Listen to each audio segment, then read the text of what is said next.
Gas prices have been climbing for 3 straight weeks. Now the national average is topping $3.50 a gallon.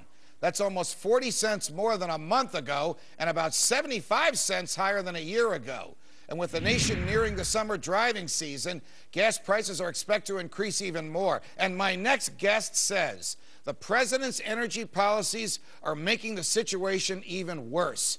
Joining me now is Republican Wyoming Senator and physician John Barrasso. Senator, Dr. Barrasso, welcome back to Freedom Watch.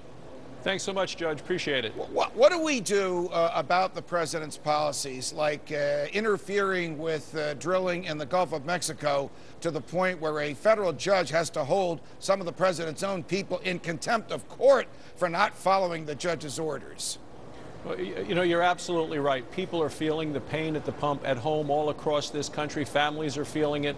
And yet this administration is ignoring the cries of the American people to the point that the Secretary of Energy, Secretary Chu, has previously said that what we need to do is get gasoline prices up to the levels that they are in Europe. And when he said it, it was about $8 a gallon. So it's completely irresponsible. And what we're doing is spending millions and millions of dollars and sending that money overseas to people who want to blow us up instead of doing what you know we should do, which is exploring for energy offshore, on federal land, and exploring in Alaska. Why is it so difficult to do that? I mean, the argument you make, Senator, is so logical, so compelling. It's an argument that everybody can understand. Is the president, are the Democrats ideologues? Are they utterly and almost like zealots opposed to the idea of drilling? Do they not see the clear-sighted wisdom of allowing people to drill in areas where no environment will be harmed? Well, and those are American jobs and American dollars, which should come into our economy, not to help go overseas to other places. But you look at what the Environmental Protection Agency does with so many rules and regulations and red tape, make it almost impossible. When the president came in, his Secretary of the Interior, 77 drilling exploration opportunities, took them right off the table. What happened in the Gulf of Mexico, you know, the Russians can drill, but we can't. And now the New York Times today said, you know, who's really benefiting from this increase in energy costs at our expense? The Russians. They're the ones that are making out like bandits. Here's an argument you might want to make to the president the next time you guys sit across a table. The poor and the middle class are hurt very, very heavily by the rise in gas prices.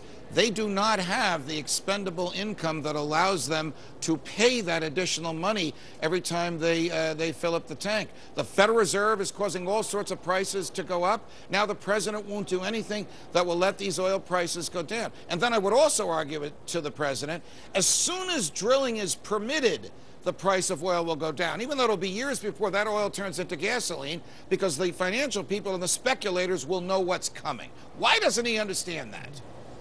Well, he refuses to accept the reality there. But you and I know that American families who have to live within their means, have to balance their budgets, are just trying to get the kids off to school and fed and clothed in the morning before they go off to work. And you know, you're talking about fill-ups, and now at $100 to fill up a pickup truck in Wyoming or a car. That is something that we can do and help our own economy by just allowing for exploration of energy in the Gulf, on federal lands, and in Alaska. Before I let you go, Dr. Barrasso, I want you to wear your other hat. How's Obamacare working out so far? Well, you know, this is now the anniversary of Nancy Pelosi's famous quote, "First you have to pass it before you get to find out what's in it." Over the last 12 months, the American people have found out what's in it. They found out that many of the president's promises have been broken. You can't keep your insurance if you like it. Even if you like it, the cost of insurance is going up instead of down. And across the board now, as of yesterday, there have been over 2.5 million waivers granted for people who don't want to live under Obamacare, and it's over 1,000 waivers for 2.5 million people. Almost a half of those waivers have been given to union employees. These are people that, in the first place, they're the ones that lobbied for passing of the bill. Now they say there's no way they want to live under it. Somehow, I'm not surprised. Senator John Barrasso, it's a pleasure. Thanks for joining us. Thank you, Judge.